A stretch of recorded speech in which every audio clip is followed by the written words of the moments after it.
la Bible nous dit, lorsque nous continuons, dans Actes chapitre 21, nous pouvons voir aussi, là particulièrement au verset 29, pour ne pas aller très loin, ce que l'apôtre Paul lui-même dit de Trophime, ce que la Bible dit de Trophime encore, c'est que, car ils avaient vu, vous pourriez lire qu'à partir du verset 27, et je vais directement, ils avaient vu auparavant Trophime d'Éphèse avec lui dans la ville et ils croyaient que Paul l'avait fait entrer dans le temple. Trophime était d'Éphèse. Et lorsque nous retournons dans Actes chapitre 19, nous voyons comment Dieu a utilisé Paul à Éphèse. Nous savons qu'à Éphèse, Dieu faisait des miracles et des prodiges. Et certainement, à partir de ce moment, Trophime s'est converti. Il a bien vu comment les gens remettaient les choses et Dieu faisait des choses extraordinaires là-bas. C'est ce que la Bible dit du côté d'Éphèse. Je vous parle de Trophime. Ça dit qu'un élément, un compagnon d'œuvre, un compagnon de service de Paul, qui était malade. Il a bien vécu, il a vu Paul qui guérissait les malades, Paul que Dieu utilisait pour libérer toutes sortes de captifs. Il a même vu comment Paul a ressuscité Eutychus. Voilà Trophime qui, lui, il tombe malade. Qu'est-ce qui va se passer alors? Est-ce que Paul, parce que Trophime va tomber malade, il va passer le temps à pleurnicher pour dire que oh, j'ai mon élément Trophime ici, vraiment Dieu guérit-le, sinon l'œuvre ne va pas. Est-ce que cela a empêché l'apôtre Paul à continuer la mission? C'est parce qu'il a continué la mission qu'en écrivant cette deuxième lettre, sa lettre de fin à Timothée, il dit que toi-même tu sais, une manière de dire à Timothée que rien, aucun loup ne doit vous empêcher de produire du fruit. J'ai laissé Trophime malade du côté de Milet. Il faisait l'œuvre avec nous, mais quand il est tombé malade, que ce soit la maladie biologique, que ce soit la maladie spirituelle, ce responsable-là était malade, mais l'œuvre a continué. Il ne s'est ni lui-même laissé influencer par cette maladie, ni le peuple de Dieu, ni après lui Timothée, en passant aussi, Timothée lui-même qui était un cas. Nous savons ce qu'il écrit de Timothée. Il dit que Timothée avait des fréquentes indispositions. Lui-même, Timothée était malade. Paul n'a pas prié pour que les indispositions de Timothée soient guéries. Qu'est-ce qu'il a dit? Prends un peu de vin.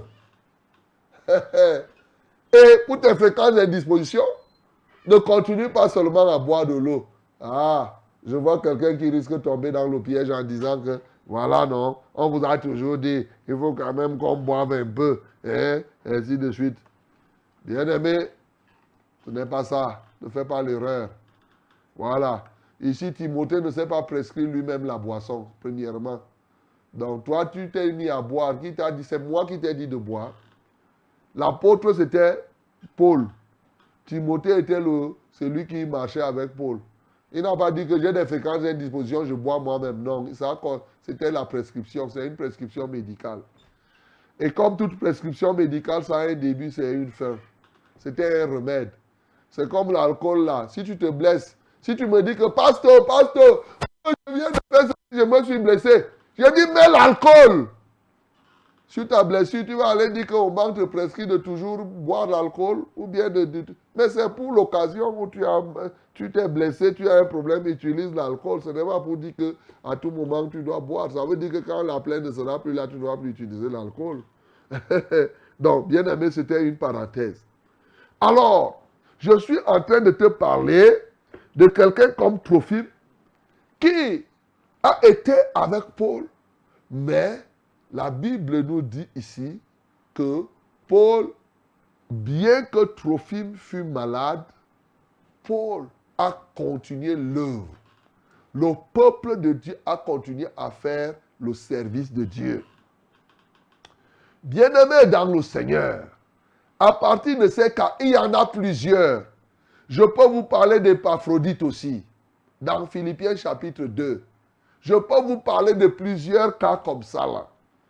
Je veux que ce matin, aucune maladie d'un responsable de l'Église, aucune maladie de la femme d'un pasteur ou d'un ancien, aucun cas qui concerne les responsables ne soit un obstacle pour toi à ce que tu produises les fruits. L'ennemi te trompe. C'est ça, c'est un loup que l'ennemi utilise.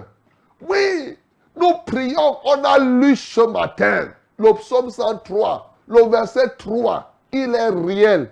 Il dit, c'est lui qui pardonne toutes tes iniquités, qui guérit toutes tes maladies. Toutes les maladies. Toutes tes maladies. Dieu guérit toutes les maladies. Mais lorsque le diable veut t'empêcher de produire l'œuvre, il va te pousser à dire que Dieu guérit toutes tes maladies. Pourquoi alors même le pasteur là a encore cette maladie? Pourquoi alors la femme là est encore stérile? Pourquoi encore la femme du pasteur est comme ça? Pourquoi l'ancien est comme ça? Ah, ne crois pas, ne te laisse pas tromper. Et te voilà, tu tombes, tchoum! Et voilà comment tu commences à raisonner, tu commences à réfléchir. Le pasteur parle, tu crois une partie, tu ne crois pas une autre partie. Tu ne sais pas que le loup vient de te dévorer. Le loup vient de te dévorer. Oh, mes bien-aimés, ce matin, ils sont nombreux comme ça qui ont été dévorés par cette qualité de loup. Plein dans les assemblées. Combien de rétrogrades? Combien de personnes ont perdu la foi à cause de ça? Ça peut être un cas où on a prié à l'église, ça peut même être un cas de deuil. Ça peut être un cas de deuil. Regardez vous-même si je vous parle du cas de Lazare. Lorsque vous regardez dans Jean chapitre 11 verset 4, Lazare était bel et bien malade. Jésus a déclaré cette maladie n'est point pour mener à la mort. C'est pour donner gloire à Dieu. Jésus est parti à Béthanie. Il est parti. Et Lazare est resté mourir. Jésus a même trouvé que c'est bon comme il est resté mourir. Mais Jésus a laissé Lazare malade, il est parti à Béthanie. Mais il a continué l'œuvre de Dieu en dépit de ce que celui-là qui était son ami était malade. Ça n'a pas été, il ne pouvait pas se laisser dévorer par une telle chose. Et lorsque Lazare est mort, il a dit, bon, on va aller le ressusciter. Le moment était venu maintenant. Et vous voyez dans Jean chapitre 12, Lazare ressuscité, quand il était en vie, il n'avait pas gagné les disciples. Mais quand il est ressuscité de la mort, c'est là où lui, il a fait l'œuvre de Dieu comme il se devait. Alléluia. Oh, mes bien-aimés, souvent tu te laisses affaiblir par une moindre petite chose. Même une grande chose. Oh, pourquoi il y a tant nombre de deuils? Pourquoi il y a tant nombre de choses? Non, quelqu'un commence à dire, il y a le deuil ici. Non, moi je fais ceci. Il passe s'asseoir dans la maison. Il décourage. C'est comme ça. Ce matin, je viens dénoncer tous ces loups qui vous ont apprivoisé, qui vous ont poussé dans la rétrogradation. Les problèmes que vous avez dans vos familles, les problèmes que vous avez dans vos sociétés, dans tout ce que ne doivent pas constituer un frein à ce que vous portiez des fruits. Vous n'allez même pas faire que les problèmes finissent avant de faire. C'est ça que je veux vous faire comprendre. Il y aura toujours des problèmes sur votre chemin. Et c'est marchant sur ces chemins-là que vous devez porter des fruits. Jésus-Christ en a montré le modèle. Et je vous ai dit, et je vous dis encore, on a lu hier, y a-t-il un malheur qui peut arriver à une ville ou à quelqu'un sans que Dieu n'en soit l'auteur? C'est lui qui crée la lumière, il forme les ténèbres. C'est lui qui crée la prospérité, il crée la maladie. C'est lui qui crée la santé, il crée aussi la maladie. Oui, je vous ai expliqué hier que Dieu a créé chaque chose avec son contraire. Dans Proverbe chapitre 16, au verset 4, il dit quoi? Dieu a créé toutes choses pour un but, même le méchant pour le jour du malheur.